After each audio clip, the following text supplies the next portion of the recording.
ठीक है। अब प्रोडक्ट का स्टॉक मैनेजमेंट करते हैं। क्या करना है? प्रोडक्ट का स्टॉक मैनेजमेंट, एंड उसके बाद में कस्टमर को प्रोजेक्ट हम सेल करेंगे और उसका बिल वगैरह पूरा कैलकुलेट होगा। Is it clear? जैसे मान लो कि एक एग्जांपल है, हमें क्या करना है, एक शॉप है, मान लो एक सिंपल प्रोजेक्ट करते हैं। क्या करना है? एक शॉप है, तो शॉप के अंदर हम पहले क्या करेंगे, प्रोडक्ट कहीं से परचेस करेंगे, फिर वो शॉप के अंदर क्या करेंगे, ऐड करेंगे, तो शॉप के अंदर प्रोडक्ट आ जाएंगे। फिर शॉप के अंदर प्रोडक्ट आने के बाद देखिए हमें क्या करना है, बताता हूँ मैं। मतलब थीम लेते हैं, देखिए इतना परफेक्ट तो नहीं होगा, डेटाबेस के बगैर तो कुछ नहीं हो सकता, बट कलेक्शन को हम टेम्पररी डेटाबेस बोल के क्या कर सकते हैं, यूज कर सकते हैं। देखिए हमारा टर्मिनोलॉजी क्या है, ये शॉप है और ये इसका शॉपकीपर है, ये ओनर है। ये ओनर क्या करेगा, किसी कंपनी से या किसी रिटेलर से माल खरीदेगा और ये माल अपने दुकान में क्या करेगा, स्टोर करेगा, बराबर ना? यस और नॉट? अपने दुकान में स्टोर करेगा। फिर ये कस्टमर्स है,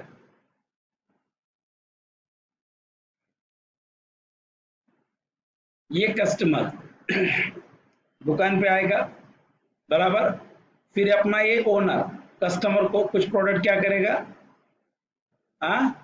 सेल करेगा, इसका बिल निकलेगा। ऐसे दिन में बहुत सारे कस्टमर आएंगे जो इससे माल खरीदेंगे, फिर ये हर एक कस्टमर को माल क्या करेगा, सेल करेगा, उसका बिल निकालेगा। और at the end of the day yes और not, at the end of the day shopkeeper को ये देखना है कि मेरे पास आज क्या क्या सेल हुआ है।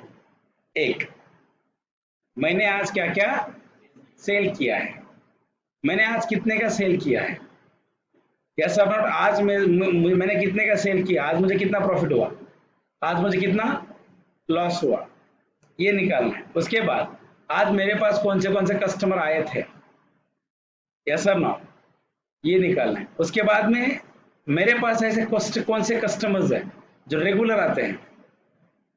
उसके बाद ऐसा कौन सा कस्टमर है जो मेरे पास पहली बार ही आया है, गेटिंग माय पॉइंट और नॉट? ऐसा कौन सा कस्टमर है जो मेरे पास पहली बार ही आया है, यस और नॉट? और ये निकालना है। उसके बाद में हम एक छोटी सी लॉजिक लगाएंगे, जो कस्टमर मेरे पास रिपीट आता है या 50% से ज्यादा आता है तो मैं उसे डिस्काउंट दे दूंगा, वो मेरा प्राइम कस्टमर है। Is it clear? यस और नॉट? और अंडरस्टैंड? ये वाली चीजें हमें इसमें इंप्लीमेंट करनी है। देखिए, इज इट क्लियर और नॉट? तो अभी हमें इसके साथ काम करना है। बेसिक असाइनमेंट का फ्लो समझ में आ गया? करना क्या है, क्लियर? यस और नॉट? पक्का? तो चलिए मैं आपको रिक्वायरमेंट बताता हूँ। रिक्वायरमेंट क्या है? We want to design application for a shop, है ना? yes or not? shop. And the goal of application is maintain the records of product, records of customer, find the profit loss, find the prime customers, barabar, find the new customers and provide the discount to prime customers, etc. Is it clear? मान लीजिए मेरी basic requirement है। अभी देखिए, जब भी आप किसी दुकानदार के पास जाएंगे तो आपको ऐसे ही बताएगा, देखो भाई हमें ऐसा ऐसा करना है, ऐसे ही बोलेगा ना, नॉर्मल बोलेगा कि देखो मेरा ये है, मैं यहाँ से माल लाता हूँ, मैं स्टॉक करता हूँ, मेरे पास ये कस्टमर आते हैं, मुझे देखना है मेरे पास कौन से कस्टमर रेगुलर आते हैं। तो अभी हमारे पास डेटाबेस नहीं, इसी प्रोजेक्ट को मैं बाद में आपको डेटाबेस के अंदर कन्वर्ट करके दिखाता हूँ। Is it clear? यस और नॉट? चलिए, this is my basic requirements.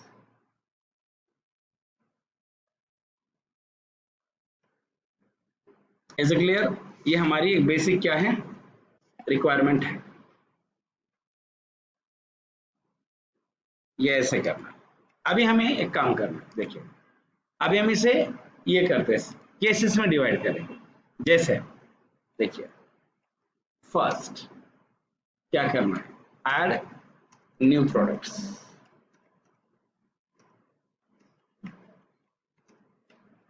Add new products in database that is in collections, क्योंकि देखिए यहाँ पे मैं कलेक्शन को ही क्या कर रहा हूँ, एज अ टेम्पररी डेटाबेस बोल के यूज कर रहा हूँ, बराबर ना।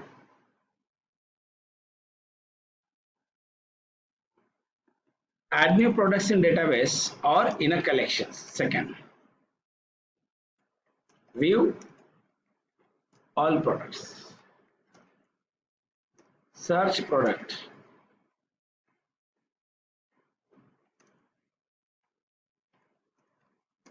by name, ID or yes or not? Is it clear? उसके बाद add new order. Add new order. बराबर। add new order का मतलब क्या है, उसमें कस्टमर भी आ गया, प्रोडक्ट्स भी आ गए। हाँ, add new orders. Fifth, view all orders.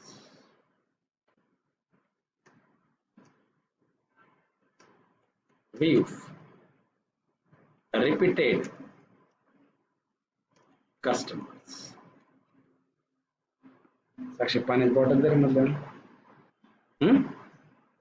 एक 7 yes or not, view profit का है date wise, yes or not, give discount to का है repeated customers।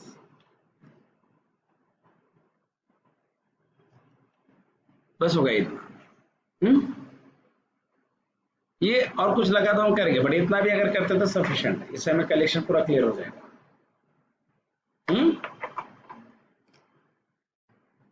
अभी देखिए ये एक बेसिक मेरी रिक्वायरमेंट है और इसी हिसाब से हमें जाना है। I understand. तो चलिए अभी देखिए, जब भी आप कोई भी कंसोल बेस एप्लीकेशन करते हैं, कंसोल बेस मतलब जिसका इनपुट डॉस पे होता है, अभी हम जो भी प्रोजेक्ट बना रहे हैं, what is this, it is a console base project है, ये मेरा कंसोल बेस प्रोजेक्ट है। Is it clear? सो जब भी आप कोई भी कंसोल बेस एप्लीकेशन करते हैं तो आपके पास प्रोजेक्ट का एक आर्किटेक्चर होता है। जब हम आगे जेडीबीसी वगैरह देखेंगे, एसक्यूएल देखेंगे, तब मैं आपको बताता हूँ कि इसको कैसे प्रोजेक्ट का आपका आर्किटेक्चर कैसे रहेगा। देखिए आर्किटेक्चर, अगर आप बात करते हैं आर्किटेक्चर की, तो आपको ऐसे इसे डिवाइड करना पड़ता है। ऐसे जैसे कि शुरू में अगर आप आते हैं, consider we have a client applications,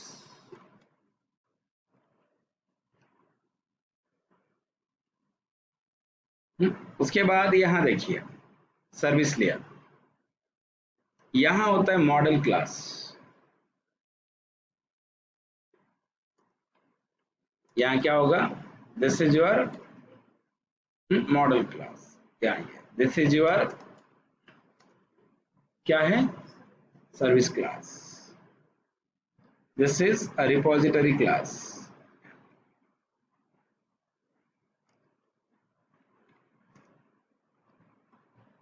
this is my repository class और यहां पे होता है आपका डेटाबेस।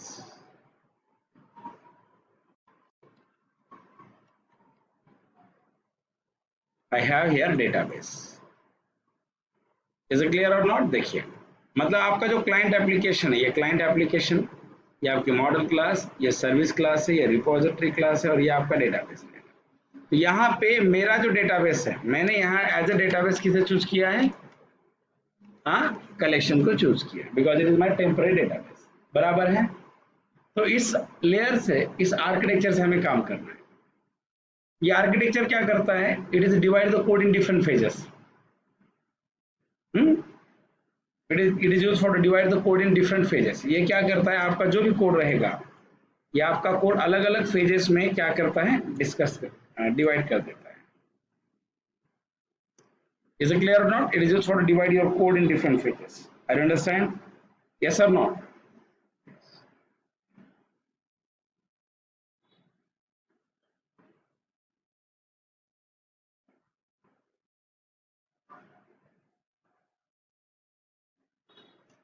Are understand? इस तरीके से होगा। चलिए हम अभी आगे देखते हैं। अब ये पूरा आर्किटेक्चर मैं आपको एक बार समझाता हूँ। ये क्लाइंट टाइप क्या होता है, मॉडल क्लास क्या होता है, सर्विस क्लास क्या है, रिपोजिटरी क्लास क्या है, ये मैं आपको एक्सप्लेन करता हूँ। देखिए आप कहीं पे भी काम कीजिए, आपको यही स्ट्रक्चर को फॉलो करना पड़ता है। That is very more important. Is it clear और नॉट? देखिए अभी हम इसे देखते हैं। वी हैव फर्स्ट पार्ट क्या है हमारा, क्लाइंट एप्लीकेशंस, या इसे एप्लीकेशंस, या इसे बहुत जगह पे ड्राइवर एप्लीकेशन बोल के भी प्रोनाउंस किया जाता है। सो क्लाइंट एप्लीकेशन का मतलब क्या होता है, अगर हम कंसोल बेस्ड एप्लीकेशन की बात अगर कर रहे हैं, सो देखिए client application means a class with a main method, जिसके अंदर कौन सी मेथड होगी, main method. From user provide the inputs and get results.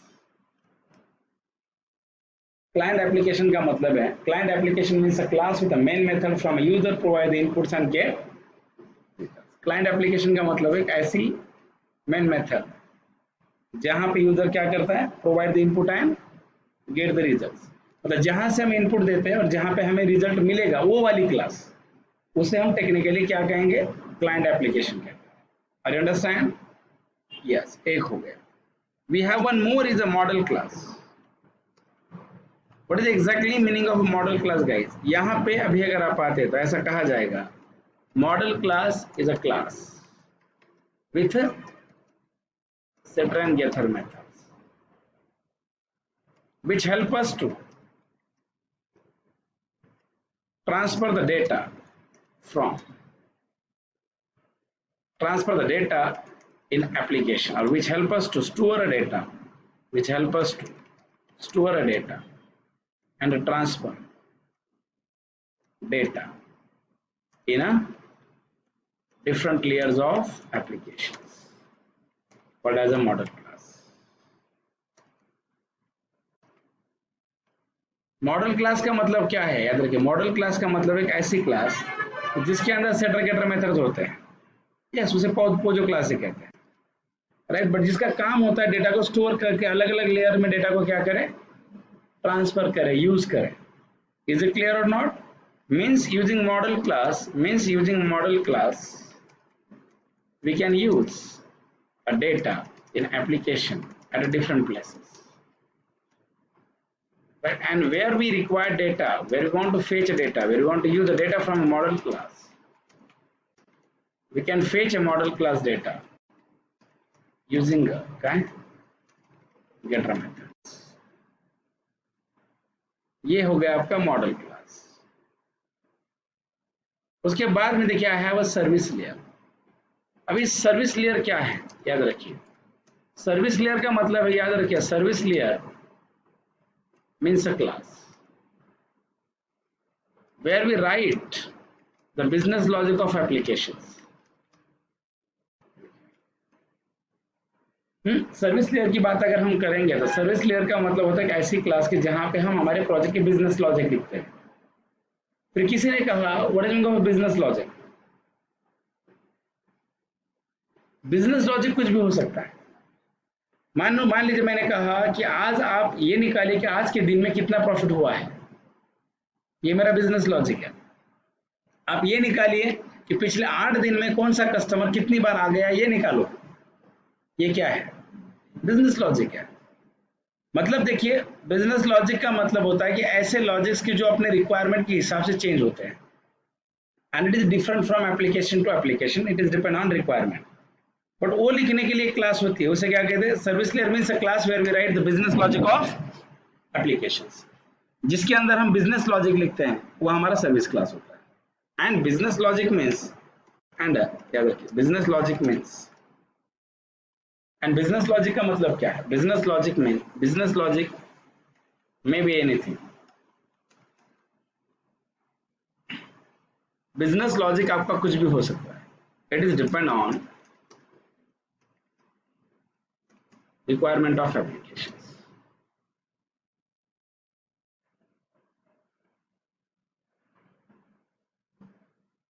उसके बाद मेरे पास है रिपोजिटरी क्लास। रिपोजिटरी का मतलब क्या है? अब देखिए, आप कहते हैं गिट रिपोजिटरी है ना, रिपोजिटरी का मतलब होता है कि जहां पे डेटा परमानेंटली स्टोर होता है, उसे हम रिपोजिटरी कहते थे। यहाँ पे मैंने डेटाबेस किसे माना है? कलेक्शंस को माना है। तो रिपोजिटरी लेयर का मतलब होता है, देखिए repository layer means a class where we write all database logics like as insertion in database, deletion from a database, searching from a database, etc. What is the repository? मतलब जहां database के operations होते हैं हम उसे technically क्या कहते हैं? रिपोजिटरी लेयर कहते हैं। मतलब एज पर our applications a class which can perform different operations on a collection framework, है ना? What is the repository? मतलब यहाँ जो क्लास डेटाबेस के साथ ऑपरेशंस करता है उसे हम कहते हैं रिपोजिटरी क्लास कहते हैं। देखिए, मतलब जब भी आप एप्लीकेशन के अंदर काम करते हैं तो आपका कोड का स्ट्रक्चर होना चाहिए। जैसे बताता हूं, मान लो मैंने अगर आपसे ऐसे पूछा, बताइए क्या ये मेरा यहाँ पे जहां पे आप बैठे हैं क्या ये 2 BHK फ्लैट है या नहीं है? ये 2 BHK है क्या फिलहाल? No, now it is hall. ये हॉल है, इसका कोई स्ट्रक्चर ही नहीं है कि हम यहाँ पे एज अ फैमिली लेके रह सकते हैं, नहीं रह सकते, गेटिंग ऐसे नहीं रह सकते, गेटिंग माई पॉइंट। बट मान लो मान लीजिए मैंने पूरी फैमिली यहाँ पे शिफ्ट किया तो अच्छे से मैनेजमेंट नहीं होगा। बट मान लो मैंने क्या किया, इसी हॉल को, ये जो मेरा हॉल है अभी यहाँ जो आप बैठे हैं ये हॉल है, राइट? जैसे अभी देखिए, अभी आपकी एक क्लासरूम है, दैट इज योर हॉल। देखिए ये आपके हॉल है। अगर हमने ऐसे ही किया, मान लो मैं बोल रहा हूँ ये हॉल है, अब ये 2 BHK नहीं है तो मैं यहाँ पे नहीं रह सकता। मान लो मैंने क्या किया, फिर मुझे लगता है कि ये ही स्पेस मुझे एज अ घर यूज करनी है, तो मैं क्या करूंगा, यहाँ पे एक रूम कंस्ट्रक्ट करूंगा, यहाँ पे एक रूम कंस्ट्रक्ट करूंगा, इसे बोलूंगा बेड, यहाँ पे एक रूम कंस्ट्रक्ट करूंगा, इसे बोलूंगा किचन, यस और नॉट? और मान लो यहाँ पे मैं ऐसे डोर कंस्ट्रक्ट कर दूंगा और इसे बोलूंगा ये मेरा हॉल हो गया, ये मेरा किचन हुआ, ये मेरी एक बेड और दूसरी बेड। गेटिंग माय पॉइंट और नॉट? मुझे आपसे क्वेश्चन पूछना है, मैंने इसे किचन कहा बट ये रूम है या नहीं? यस, मैंने इसे बेड कहा, ये भी एक रूम ही है। मैंने इसे कहा ये बेड है, ये रूम है, ये हॉल है, ये भी रूम है। मतलब याद रखिए सारे के सारे रूम ही हैं बट इनकी नेमिंग अलग अलग दी है। क्यों? क्योंकि हमें उस तरीके से मैनेज करना है। मतलब मैंने एक रूम है इसको किचन कह दिया तो पूरा खाने का मटेरियल पूरा उसमें डाल दिया, खाने पीने की सारी चीजें वहां पे रहेगी, राइट?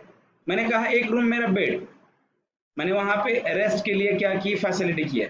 एक को कहा हॉल, जहां मेरे गेस्ट वगैरह आएंगे यहाँ पे बैठेंगे। मान लो मैंने फिर घर में, मान लो मेरे घर में 10-12 लोग रहते हैं, एग्जाम्पल है, मैंने किसी को कहा जा रहे शक्कर लेके आ, कहाँ जाएगा? किचन में जाएगा, उसे पता है कि ये चीज यहीं पे मिलेगी। फायदा क्या हुआ? फायदा ये हुआ कि हमें जो भी चीजें रेगुलर लगती है तो हमारा सर्चिंग टाइम बचता है। क्या बचता है? और हमें चीजें मैनेज करने में क्या होती है? आसानी। मान लो अगर ये रूम नहीं बनाते, कोई चीज कहीं पे भी रखी है तो प्रॉब्लम क्या होगा? अगर हमें कल कुछ भी सर्च करना हो तो छोटी छोटी चीजों को सर्च करने में हमारा आधा आधा घंटा जाएगा, तो हम बाकी कामों के ऊपर कब ध्यान देंगे? तो यहाँ देखिए, जैसे मान लो मैंने कहा क्लाइंट एप्लीकेशन क्लास ही है, मैंने कहा सर्विस लेयर क्लास ही है, मैंने कहा रिपोजिटरी लेयर क्लास ही है। फिर मैंने हर एक क्लास का एक अलग मोटिव किया। मैंने कहा तू रिपोजिटरी क्लास है, तू सारे डाटाबेस के लॉजिक तेरे अंदर, तू सर्विस क्लास है, जितने सपोर्टिंग बिजनेस लॉजिक है तू तेरे अंदर लिखना। तू क्लाइंट क्लास है, तेरा क्या काम है, मैं इनपुट तुम्हें तुझमें दूंगा, तुझे रिजल्ट दिखाना है। तू मॉडल क्लास है, तुझे सिर्फ डेटा को लेके जाना है। What is this? कल जाके मान लीजिए मैंने कहा कि डेटाबेस के लॉजिक में चेंज करना है, तो मैं पूरा प्रोजेक्ट ढूंढूंगा, मैं पूरा प्रोजेक्ट नहीं ढूंढूंगा, सीधा मैं कौन सा क्लास ओपन करूंगा? रिपोजिटरी क्लास ओपन करूंगा। Yes sir not? मतलब इसके फायदा क्या होगा कि हमें कोड सेपरेशन अच्छा होता है, कोड मॉडिफिकेशन के लिए हेल्प मिलती है। अगर मान लो हम पूरा कोड एक ही जगह पे करेंगे तो ड्रॉबैक क्या है? 6 महीने के बाद हमें समझ में नहीं आएगा हमने कहाँ पे क्या किया था। देखिए मैं वही तो बोल रहा हूँ, दो चीजें आप ध्यान में रखिए कि एप्लीकेशन बनाना आसान चीज है, एप्लीकेशन या प्रोडक्ट बनाना आसान चीज है। Yes sir not? एखादा एप्लीकेशन डेवलप करना या एखादा प्रोडक्ट डेवलप करना आसान है, फिर डिफिकल्ट क्या है? दो चीजें डिफिकल्ट है, उस प्रोडक्ट को मेंटेन एंड उसकी सर्विस और प्रोडक्ट का मार्केटिंग, ये दो चीजें बहुत इंपॉर्टेंट है। नहीं तो आपको पता नहीं है बहुत सारे लोग टैलेंटेड लोग हैं बट वो बिजनेस नहीं कर पा रहे क्योंकि उनके पास वो दो चीजें नहीं है।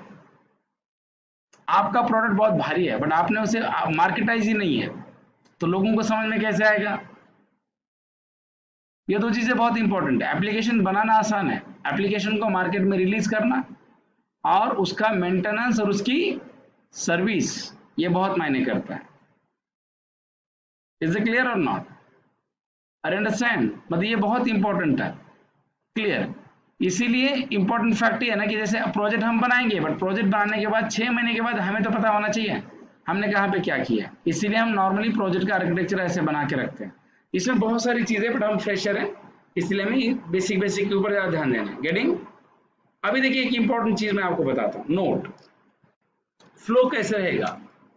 We always create object of a repository class in a service class and a service class object in a client applications and model class object in a client applications, and we pass model class as a parameter to service method and a model class as a parameter to a repository method from a service, and a repository method always returns result in a service layer and service methods return result in a client applications, in a client applications. Are you understand or not? ऐसे रहेगा, ये चीज आपको ध्यान में रखनी है। in a client applications हमें ऐसे इसे मैनेज करना है। Are you understand? yes or not? ठीक है, तो चलिए अभी हम प्रोजेक्ट स्टार्ट कर देते हैं। अभी इसका मैं पूरा प्रैक्टिकली आपको करके दिखा दूँ। स्टार्ट है, एक एक फंक्शन क्या करते हैं, इम्प्लीमेंटेशन स्टार्ट करेंगे। Is it clear? यस।